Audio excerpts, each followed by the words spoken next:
ignore it, and we don't have our neighbors know who we are, it's bound to happen again, and never again isn't going to Never work. again. I'm saying you can preach for the choir, but you have to reach out to those communities who are, just pick whatever. So this picture is a positive look at something very negative that happened. I've got to say you because- something. We were speaking about the Holocaust, and you're Right. smiling. Well, Because of the picture, I know. Because he's joyful. It's joyful. Holding this yellow star that says Judah, which Jews were forced to wear yellow Exactly, stars the yellow badge. to identify them, to exclude them.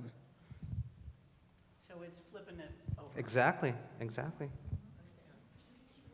Okay, that's right, then okay. I think the last two have been fabulous.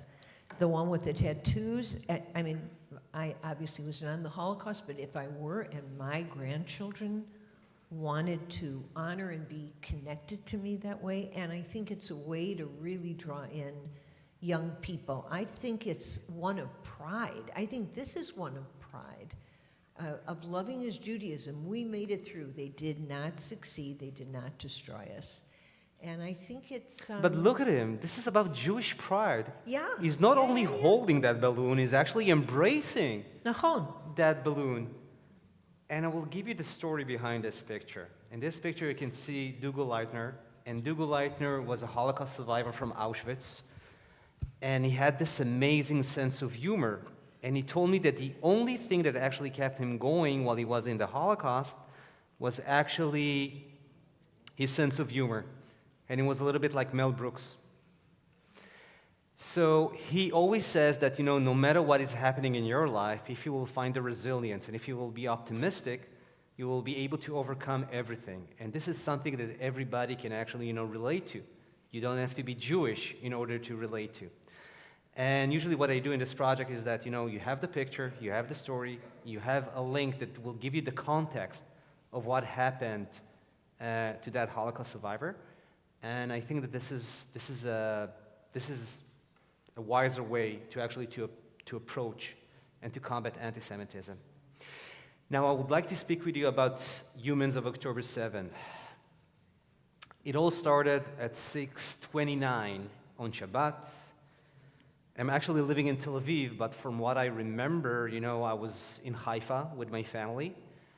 And during that Shabbat, my son Barry came to me and told me, listen, Dad, around 7 o'clock in the morning, and told me, listen, Dad, there's a barrage of rockets in Tel Aviv, all across the country. And I was like, okay, unfortunately, been there, done that, we're all aware of those rockets. But as the day started to unfold and we started to hear all the stories from the south, we realized that, this is a different ballgame. And I remembered that, I was at my home, at my family home in Haifa, and when we heard all the stories and saw everything live, I remembered that during October 7, I've got to tell you something else about, being an Israeli. Growing up in Israel, you grow up with a sense of notion that no matter what it will actually, happen to you, the State of Israel and the IDF will always be there to protect you. But during October 7, unfortunately, the army wasn't there. There were a lot of brave soldiers and a lot of brave police officers that actually, ran to the killing fields and did whatever they could in order to actually, to safeguard Israeli citizens. But the thing was that during that day as an Israeli, you actually felt that something actually broke inside of you, because you grew up with a sense that no matter what actually, will happen, you could be a backpacker and you can travel all around the world and you can go to the Himalayas and you can be in the Amazons and you can be under a tsunami and the government will send delegations to actually save you. But on that day, they couldn't really save. The Cavaliers didn't appear. So something in the Israeli ethos was actually broken that day. And it's going to take a lot of time to rebuild that trust.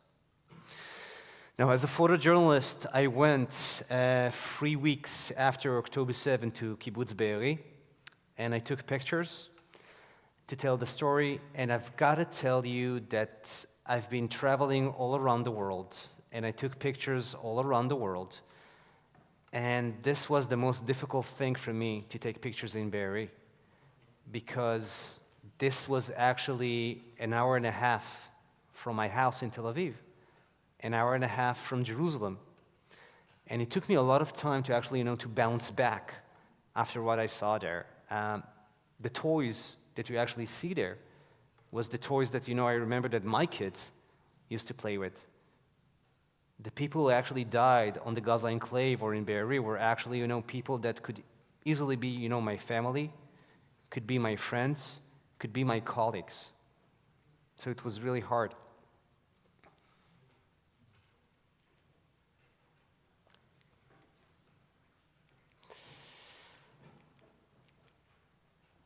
So I want to ask you one thing. When you're seeing this picture, what do you think? What is the first emotion that you actually have when you're seeing this picture? Don't think too much.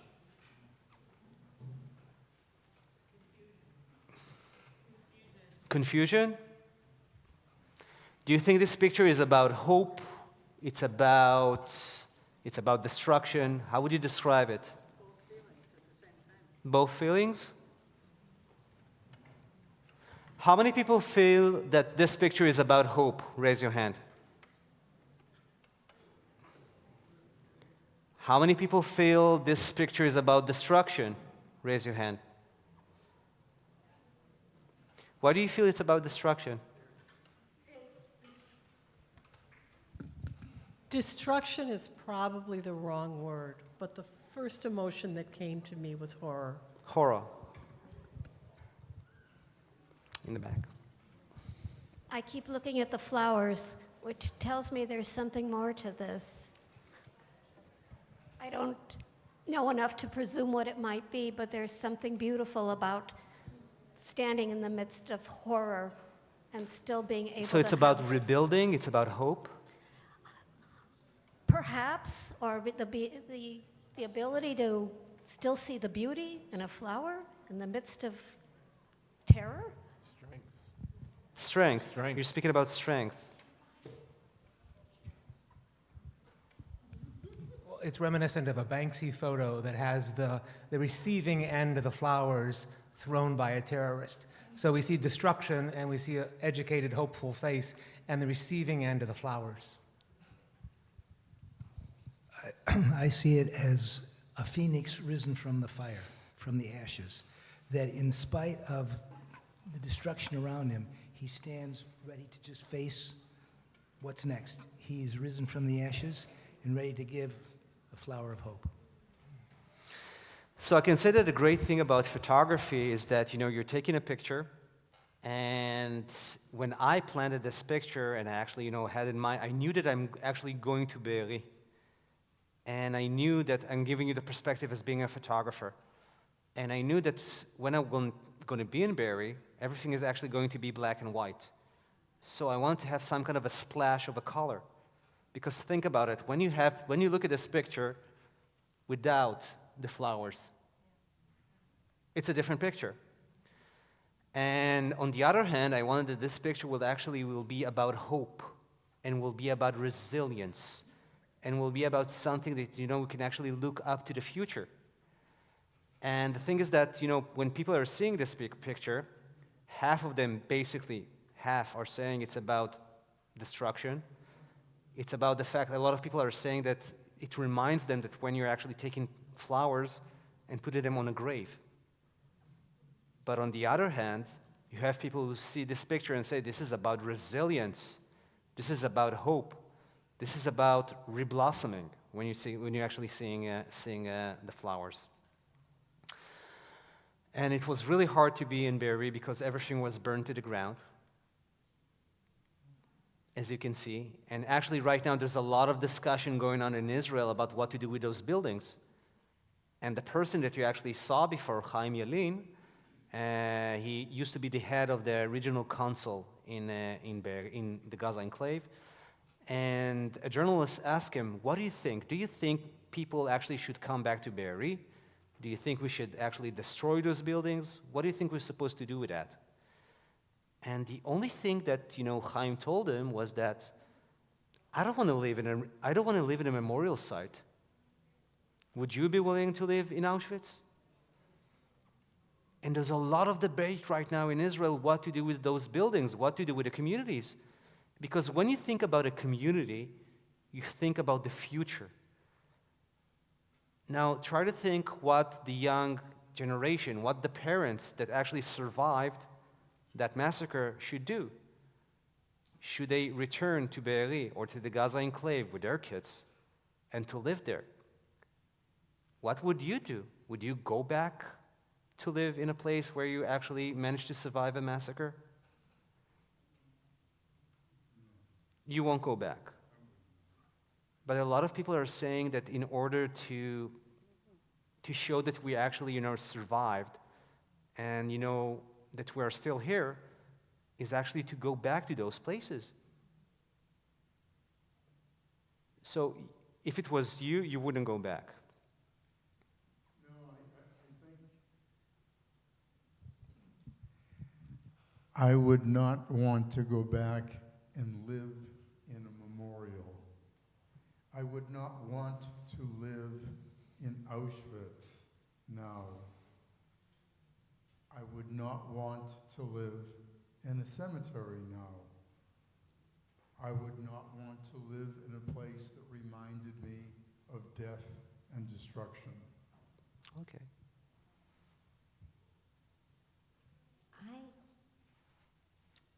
If a community, if I could move into a community there, it would be so important. The other part of it is, to me, it's about resilience. This whole thing is about resilience and how to deal with the post-traumatic stress that you have. We don't have post-traumatic stress as being an Israeli. We're still having that trauma. Do you know how many people in Israel? No, it's okay. It's okay. Okay. I'm just saying, it's the small thing. I'm in Chicago. You have the ambulances. I don't know if you noticed, but it's really, really loud. And every time I hear a siren, an ambulance sirens in Chicago, I stop. And my heart starts to beat. Because it reminds me a little bit of the sirens that you have in Israel when you have rockets. So us Israelis, we are still in the trauma. It's not even post-traumatic. In January 2020, no, it's okay.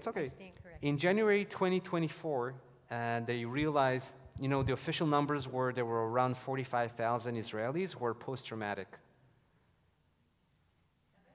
Yep. Betach, I will translate you, whatever. Of course. Thanks. First of all, what is your name? My name is Ophir. Ophir, nice to meet you. Thank you. אני מפונה מקיבוץ חניתה, ואני חושב שכן, אני אחזור אחרי זה, שהבטיחו לי ביטחון. I'm a refugee from Kibbutz Chanita, and I'm definitely, when it will be able, I will go back to live there. Why would you go back living there? למה אתה רוצה לחזור לחיות שם? אני לא יודע, כי זה הבית. I want to go there and live there because this is my house. But aren't you afraid? I don't know. Okay. No. He wasn't Sorry. afraid when he lived there. No, but I'm saying going back. This is In the future. in the future. This is probably a discussion that זה בטח שיחה שמתנהלת בכל הקיבוץ והמשפחה עצמה. It's hard, זה קשה. It's so difficult when you're actually living there and to have a decision if to go back or not to go back. Thank you for sharing. As mentioned, my wife and I were at Kfar Aza a little over a month ago, and meeting with You told me before it was the most difficult visit you had to Israel. The most meaningful. Meaningful. Meaningful, not necessarily, it's difficult, yes, but definitely, I've been to Israel about 5 or 6 times. This was definitely the most meaningful. And it was the shortest, 4 days, that's it. But we met with a resident, and getting to what you were just talking about. And their view right now, they've decided that they will not go back until all of them can go back, and they're going to come back together, all the residents. Now, there's some who've left, some have left the country, but the one thing that absolutely I was amazed at, and I've, not just from this gentleman at Kfar Aza, but elsewhere, was I got a whole new meaning of Hatikva. Hatikva, obviously, is National the anthem. hope of forming your own country. But what they said to us several times was that they have a hope of living together with the Palestinians. And that amazed me. There was no anger. There is this drive. I mean, the primary thing is a drive to get the hostages. But after that, it was, we have to find a way to live together. We're not going anywhere. They're not going anywhere. And to have that feeling at Kfar Aza, so little time after what happened, was absolutely incredible to me. And we found that from others. So that to me was a whole new hatikva, the hope, that really permeated our trip.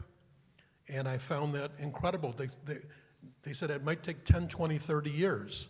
And this is coming from a gentleman who was 62, right? He said, but we've got to find a way to do it. And that to me was incredible. Rabbi, I've got to ask you, how much time do we have for this presentation? Because I feel that a lot of people want to talk and share their thoughts. There's dinner. Are you hungry? Yeah? Okay, so. Can the people who want to go have dinner go, and if people want to stay and talk, we can talk? We should go to dinner and talk there. Got you, okay. So let's do something like this. And how long will the pictures be on display here? I'm supposed to pick them up on Monday.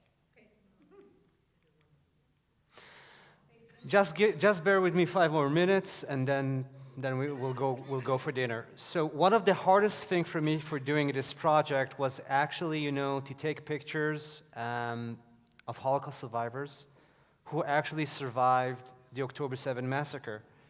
In this picture, you can see Ruth Aran, and Ruth Aran was a Holocaust survivor, and she actually was also a survivor of the October 7 massacre. And during that day, 7 members of her family were kidnapped to Gaza. 6 members were actually released a month and a half after. But I remembered that as she was telling me her story, it was really hard for me. I remember that I was trying to find words to comfort her, but I couldn't find those words.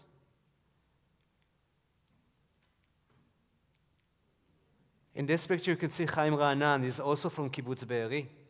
And in the picture that he's holding, you can see him with his mother, Irene, in the ghetto in Budapest. And he told me that for him, what happened in October 7 was worse than the Holocaust. Because in the Holocaust, he didn't know the 6 million Jews who were actually perished. But in October 7 in Kibbutz Be'eri, he knew every single person who got murdered or kidnapped during October 7. So I would like to ask you, because this is a question that we have in Israel. It was actually a question that we had during Yom HaShoah. Are we supposed to use the word a Holocaust when we're describing October 7? And I want to ask you that because in the Israeli parliament, in the Committee of Defense and Security and Foreign Affairs, one member of the family of a hostage, his brother was actually kidnapped, and he came to that discussion with the yellow badge, and he described what happened to his brother as a Holocaust. And he described what is happening right now to his brother and what the family are actually experiencing as a Holocaust. But the chairman of that committee closed the session and said, listen, you cannot, in my committee, you're not allowed, I'm not going to let you use the word Holocaust when you're describing the October 7 massacre. Now, I would like to hear the thoughts of maybe one or two people to get your thoughts. You cannot use the word Holocaust when you're actually describing. It would diminish. You say it's diminish. Yeah, you in the back.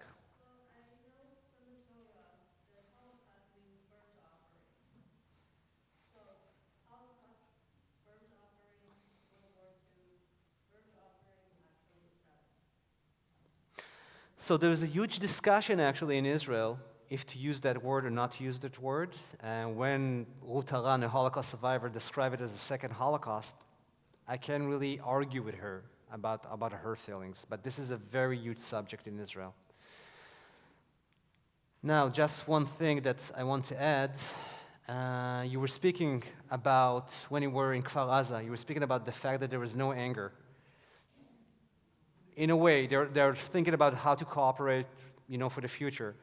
So in this picture, you can see Louis Hale, and Louis Hale is one of the people that got abducted, and he got released after 129 days in captivity. And one of the things that he told me was that he has no anger in his heart. He's not angry about the prime minister. He's not angry about the government. He's not angry about the IDF. He's not angry about the terrorists from Hamas. And I asked him, how come? And he told me that for him, if he will let anger control him and consume him, he won't be the same Louis that he used to be before October 7. And that is something that he will not let them. He wants to return to be Louis. Now, in the bottom line, when you think about it,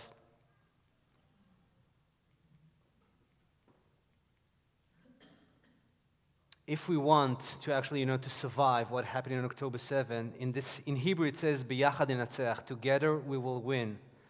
The Israeli society have to pull off together with American Jewry and world Jewry, and we have to do this together in order to rebuild our country after October 7th.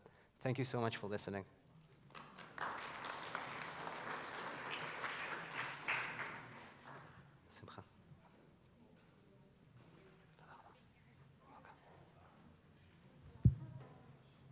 Shabbat Shalom, Toda Rabah to Erez, Toda Rabah to our Ort visitors, Toda Rabah to everyone who has been a part of this journey in learning about October 7th and in learning about Israel and bringing Israel closer to home.